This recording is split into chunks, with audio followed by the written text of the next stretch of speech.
തട്ടവിലക്കിൻ്റെ മതം, രാഷ്ട്രീയം. Rahmathulla Saqafi Elamaram, SYS Kerala general secretary സിറാജിൽ എഴുതിയ ലേഖനം. പ്രമാണത്തിൻ്റെ അരവരി പോലും ആവശ്യമില്ലാത്ത വിധം എല്ലാ മനുഷ്യർക്കും അറിയുന്ന കാര്യമാണ് മുസ്ലിം സ്ത്രീകൾ അവരുടെ മതനിയമത്തിൻ്റെ ഭാഗമായി തലമറക്കാറുണ്ടെന്നത്. ഭർത്താവ്, പിതാവ്, മകൻ, സഹോദരൻ തുടങ്ങിയ മഹ്റമുകളല്ലാത്ത വിവാഹബന്ധം നിഷിദ്ധമായവർ പുരുഷന്മാരുടെ മുമ്പിൽ ഇത് നിർബന്ധമാണെന്നാണ് മതനിയമം. വിശുദ്ധ ഖുർആൻ സൂറത്ത് അന്നൂർ 31-ാമത്തെ ആയത്തിലും സൂറത്ത് അൽ അഹ്സാബ് 59-ലും ഇത് വ്യക്തമാക്കിയിട്ടുണ്ട്. ഒരു മുസ്ലിമിന് മതാചാരമെന്ന നിലയ്ക്ക് നിർബന്ധമുള്ള കാര്യങ്ങൾ എന്തൊക്കെയാണെന്ന് വിശദീകരിക്കുന്നത് കോടതിയുടെ പരിധിയിൽ വരുന്ന കാര്യമാണെന്ന് വിചാരിക്കുന്നില്ല. അത് തീരുമാനിക്കേണ്ടത് ഇസ്ലാമിൻ്റെ പ്രമാണങ്ങളാണ്. അതനുസരിച്ച് തീർപ്പ് പറയേണ്ടത് പ്രമാണം പഠിച്ച പണ്ഡിതന്മാരുമാണ്. മറ്റു മതങ്ങളുടെ കാര്യവും ഇങ്ങനെ തന്നെയാണ്. ഭരണഘടന വ്യാഖ്യാനിക്കുന്ന ചുമതലയാണ് കോടതിക്കുള്ളത്. മേൽപ്പറഞ്ഞ സാഹചര്യങ്ങളിൽ തലമറയ്ക്കൽ മുസ്ലിം സ്ത്രീകൾക്ക് അനിവാര്യമാണെന്നതിൽ മുസ്ലിങ്ങൾക്കിടയിൽ അഭിപ്രായ വ്യത്യാസമില്ല. എന്നാൽ മുഖം കൂടി മറയ്ക്കൽ നിർബന്ധമുണ്ടോ എന്ന കാര്യത്തിലാണ് രണ്ടഭിപ്രായമുള്ളത്. ഇതിലും സൂക്ഷ്മത പാലിക്കുന്നവരുടെ വീക്ഷണം അന്യരുടെ മുമ്പിൽ നിഖാബ് ധരിക്കണമെന്നാണ്. വ്യക്തിയെ തിരിച്ചറിയൽ ആവശ്യമുള്ളപ്പോഴൊക്കെ നിഖാബ് നീക്കൽ അനുവദനീയവുമാണ്. നിഖാബിൻ്റെ വിഷയത്തിൽ ഭിന്ന വീക്ഷണമുള്ളത് കൊണ്ട് തന്നെ അതിൽ രക്ഷിതാക്കൾ കുട്ടികളെ നിർബന്ധിക്കാറില്ല. തങ്ങൾക്ക് അതാണ് കൂടുതൽ സുരക്ഷിതം എന്ന് തോന്നുന്നവർ നിഖാബ് ധരിക്കലാണ് പതിവ്. തലയും കഴുത്തും മറയ്ക്കൽ നിർബന്ധമുള്ള കാര്യമാണ്. മാത്രമല്ല, മക്കനയുടെ ഭാഗം മാറിടത്തിലേക്ക് താഴ്ത്തിയിട്ട് വേണം മക്കന ധരിക്കാൻ എന്നുകൂടി ഖുർആൻ പറയുന്നുണ്ട്.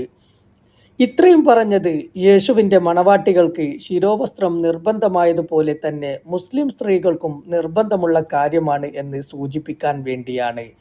ഇത് പറയുമ്പോൾ കർണാടക കോടതിയുടെ ഉത്തരവ് ഉയർത്തിക്കാട്ടേണ്ടതില്ല. അതിനാണ് മതത്തിൽ എന്തൊക്കെയാണ് നിർബന്ധ ആചാരമുള്ളതെന്ന് തീരുമാനിക്കുന്നത് കോടതിയല്ല എന്ന് പറഞ്ഞത്. കർണാടക കോടതിയുടെ ഉത്തരവ് അവിടുത്തെ കോൺഗ്രസ് സർക്കാർ തന്നെ അവഗണിച്ചിട്ടുണ്ട്. അങ്ങനെയെങ്കിൽ ശബരിമലയിൽ യുവതികളെ പ്രവേശിപ്പിക്കണമെന്ന് വിധി വന്നപ്പോൾ എന്തിനായിരുന്നു വിശ്വാസ സംരക്ഷണ സമരവുമായി ഇറങ്ങിയത്? അതനുസരിച്ചാൽ പോരായിരുന്നോ? മുസ്ലിം സ്ത്രീകൾക്ക് തലയും കഴുത്തും മറയും വിധം മുഖമക്കന നിർബന്ധമാക്കിയത് മരണാനന്തര ജീവിതത്തിൽ ആരുടെയും മണവാട്ടിയാകുന്നതിന് വേണ്ടിയല്ല, മറിച്ച് പാരത്രിക വിജയത്തിനൊപ്പം ഐഹിക ലോകത്ത് തൻ്റെ അഭിമാനവും അന്തസ്സും കാത്തുസൂക്ഷിക്കുന്നതിനും ലൈംഗിക വൈകൃതമുള്ള സ്ത്രീ പുരുഷന്മാരിൽ നിന്ന് സുരക്ഷിതത്വം ഉറപ്പാക്കുന്നതിന് വേണ്ടി കൂടിയാണ്. ഇക്കാര്യം വിശുദ്ധ ഖുർആൻ തന്നെ ചൂണ്ടിക്കാണിച്ചിട്ടുള്ളതാണ്. ഇതാണ് ശിരോവസ്ത്രവുമായി ബന്ധപ്പെട്ട് മതത്തിന് പറയാനുള്ളത്. ഇനി പള്ളുരുത്തി സെന്റ് റീത്ത സ്കൂളിൽ 13 വയസ്സുകാരിയായ ഒരു മുസ്ലിം പെൺകുട്ടിക്ക് സ്കൂൾ യൂണിഫോമിൻ്റെ എല്ലാ കാര്യങ്ങളും പാലിച്ച് തലയിൽ ഒരു തട്ടം കൂടി മതാചരണത്തിൻ്റെ ഭാഗമായി ധരിക്കാനുള്ള അവകാശം നിഷേധിക്കപ്പെടുകയും ആ കുട്ടി സ്കൂൾ മാറിപ്പോകേണ്ടി വരികയും ചെയ്ത സംഭവത്തിലെ വർഗീയ രാഷ്ട്രീയത്തെക്കുറിച്ചു പറയാം. തലയിൽ തട്ടമിട്ട് പർദ്ദയും ധരിച്ച ഒരു കന്യാസ്ത്രീ, അതും സ്കൂൾ പ്രിൻസിപ്പൽ പോസ്റ്റിലിരുന്നു കൊണ്ട് പറഞ്ഞത്, ഈ 13-കാരി തലയിൽ തട്ടമിടുമ്പോൾ അത് മറ്റുള്ളവരെ ഭയപ്പെടുത്തുന്നുണ്ടെന്നാണ്. ആ മറ്റുള്ളവർ ഈ സ്ത്രീയും അവിടുത്തെ PTA പ്രസിഡന്റും സമാന ചിന്തയുള്ള മറ്റു ചിലരുമായിരിക്കും. സ്വന്തം തലയിലുള്ളതെന്തെന്ന് പോലും ഇത് പറയുമ്പോൾ അവർ മറന്നുപോയിരുന്നു. ഇത് ക്രൈസ്തവ മതത്തിൻ്റെ പൊതുവിലുള്ള സമീപനമാണെന്ന് വിശ്വസിക്കുന്നില്ല. കാരണം അതേ പള്ളുരുത്തിയിൽ തന്നെ ക്രിസ്ത്യൻ മാനേജ്മെന്റ് നടത്തുന്ന സ്കൂളിൽ കുട്ടികളെ തലമറയ്ക്കാൻ അനുവദിക്കുന്നുണ്ട്. ഇത് വ്യക്തമാക്കുന്നത് ക്രിസ്തീയ സമുദായത്തിലെ ഒരു വിഭാഗത്തെ കാസായിസം എത്രമാത്രം സ്വാധീനിച്ചിട്ടുണ്ട് എന്ന കാര്യമാണ്. വർഗീയ രാഷ്ട്രീയത്തിൻ്റെ ബീഭത്സ യുഗത്തെക്കുറിച്ചുള്ള ഭീകരമായ ഒരു ഭയമാണ് പള്ളുരുത്തി സെന്റ് റീത്ത സ്കൂളും പ്രിൻസിപ്പളും സൃഷ്ടിച്ചിരിക്കുന്നത്. പണ്ട് ഉത്തരേന്ത്യയിലും മറ്റും കേട്ടുകൊണ്ടിരുന്ന മതചിഹ്നങ്ങളോടുള്ള അസഹിഷ്ണുത പച്ചയായി കേരളത്തിലും പറയാൻ ധൈര്യപ്പെട്ടു തുടങ്ങിയെന്നത് മാത്രമല്ല, ഈ വിവേചനത്തിന് ഏറെ വിധേയരായിക്കൊണ്ടിരിക്കുന്ന കന്യാസ്ത്രീകളിൽ നിന്ന് തന്നെ ഇത്തരം അവിവേകമുണ്ടാകുന്നു എന്നത് ഭീതി പരത്തുന്ന കാര്യമാണ്. രാഷ്ട്രീയ പാർട്ടികളുടെ നിലപാട് ന്യൂനപക്ഷങ്ങൾക്കിടയിൽ ഭിന്നിപ്പുണ്ടാക്കാൻ എന്തായുധം കിട്ടിയാലും ഉപയോഗിക്കുന്നവർ എന്ന നിലയ്ക്ക് BJP മുസ്ലിംകൾക്കെതിരെ ക്രൈസ്തവ അവകാശ സംരക്ഷകരായി അവതരിച്ചതിൽ അത്ഭുതമില്ല. ഇതേ വസ്ത്രം ധരിച്ച കന്യാസ്ത്രീകളെ ആക്രമിച്ചതും അവഹേളിച്ചതും ജയിലിലിട്ടതുമെല്ലാം മറന്നുകൊടുക്കാം. തൃപ്പൂണിത്തുറ അവരെ സംബന്ധിച്ച് അല്പം സാധ്യതയുള്ള മണ്ഡലമാണ്. അതാണ് BJPയുടെ തട്ടത്തിൽ പൊതിഞ്ഞ രാഷ്ട്രീയമെന്നത് വ്യക്തം. എന്നാൽ കോൺഗ്രസിന്റെ സമുന്നത നേതാക്കളാരും ഒരു സമുദായത്തിന്റെ മൗലികാവകാശം പരസ്യമായി നിഷേധിച്ച വിവരം തന്നെ അറിഞ്ഞ മട്ടില്ല.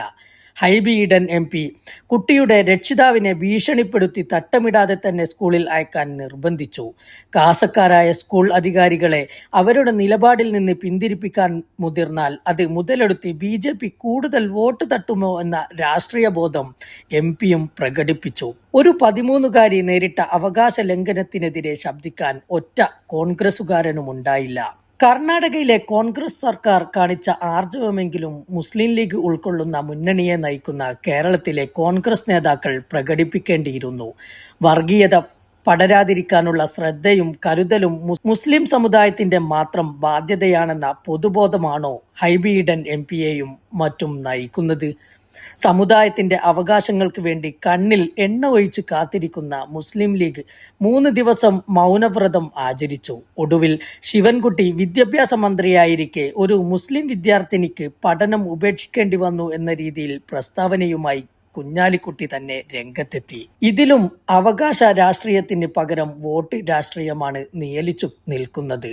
വിദ്യാഭ്യാസ മന്ത്രി ശിവൻകുട്ടി നിവർന്നു നിന്ന് സംസാരിച്ചത് കേരളത്തിന്റെ സാംസ്കാരിക മാനം കാക്കുന്നതായി എന്ന് പറയാൻ മടിക്കേണ്ടതില്ല. നേരത്തെ ഇതേ മന്ത്രിയെ സുംബ ഡാൻസിന്റെ പേരിൽ ഇവിടെ വിമർശിച്ചത് മറക്കുന്നില്ല. കുഞ്ഞാലിക്കുട്ടിക്ക് പോലും അതിനെ അഭിനന്ദിക്കേണ്ടി വന്നിട്ടുണ്ട്. നീതിക്കും ന്യായത്തിനും വേണ്ടി നിവർന്നു നിന്ന് സംസാരിക്കുന്നതാണ് രാഷ്ട്രീയം. അധികാരത്തെ മുന്നിൽ കണ്ട് ഉരുണ്ട് കളിക്കുന്നതല്ല. കുട്ടി സ്കൂൾ മാറിപ്പോകുന്നുവെന്ന് അറിഞ്ഞ ശേഷം സ്കൂൾ പ്രിൻസിപ്പൽ നടത്തിയ ഒരു പത്രസമ്മേളനമുണ്ട്. മതേതര ഇന്ത്യയുടെ ആത്മാവ് പൊറുക്കാത്ത ഒരു തരം കൊലച്ചിരിയോടെയായിരുന്നു തുടക്കം. ചോദ്യങ്ങളെ അഡ്രസ് ചെയ്യില്ലെന്ന ആമുഖവും ഉണ്ടായിരുന്നു. ഒരു 13കാരി പെൺകുട്ടിയെ തോൽപ്പിച്ച് പുകച്ചു പുറത്തു ചാടിച്ചതിൻ്റെ വിജയഭേരിയായിരുന്നു അവരുടെ ഓരോ വാക്കുകളിലും നിറഞ്ഞു നിന്നത്. അതിന് സഹായിച്ച ക്രിസ് അംഗികൾക്കും ഹൈബി ഈഡൻ ഉൾപ്പെടെയുള്ള രാഷ്ട്രീയക്കാർക്കും നന്ദി പറയുകയായിരുന്നു ആ സ്ത്രീ. ഇതേ അവസരത്തിൽ വരുന്ന മറ്റൊരു വാർത്ത, മറ്റു ചില കുട്ടികളും ഈ സ്കൂൾ ഒഴിവാക്കി പള്ളുരുത്തി പരിസരത്ത് തന്നെയുള്ള ക്രിസ്ത്യൻ മാനേജ്മെന്റിനു കീഴിലുള്ള സ്കൂളിലേക്ക് ഹിജാബ് ധരിക്കാനുള്ള സ്വാതന്ത്ര്യത്തോടെ പഠനം മാറ്റുന്നു എന്നതാണ്. ഇതാണ് ഇത്തരം വർഗീയവാദികൾക്ക് കൊടുക്കാവുന്ന ഏറ്റവും ഉചിതമായ ഒരു തിരിച്ചടി.